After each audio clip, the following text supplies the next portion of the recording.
নিজেও বিয়ে করবি? আচ্ছা তুই কি বিয়ের কথা ছাড়া আর অন্য কথা পাসনি? কি করব বল?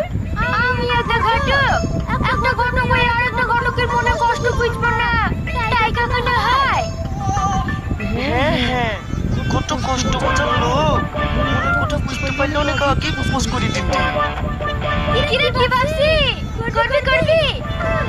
হাতে ঐশ্বর্য রায়ের মতো সুন্দরী একটা মেয়ে আছে, করলে করি ফেল। এরকম মেয়ে হাতছাড়া হয়ে গেলে আর পাবিনি।